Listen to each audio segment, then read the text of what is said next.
На денот на пролетта учениците кои се вклучиле во акцијата за пошумување на 4 хектари во Кочани биле изманипулирани и злоупотребени за промовирање на субјекти кои ја загадуваат животната средина, обвини председателот на детската амбасада Меѓеши, Драги Змијанац. Децата носеле мајци со логото на фабриката Paper Mill, за која еколошките организации и граѓаните тврдат дека е најголем загадувач на градот.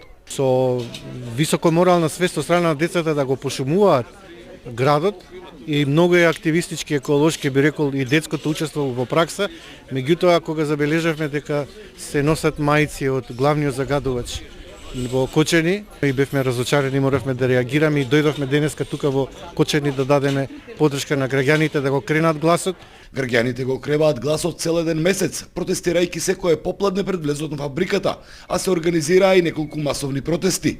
Сега екоактивистите бараат да се постави мерна станица во близина на фабриката, ревидирање на интегрираната дозвола и изградба на пречистителна станица за отпадните води од фабриката за хартија. Собраните потписи од петицијата ќе бидат доставени до надлежните институции и странските амбасади. За Сител, Трајан Ристовски.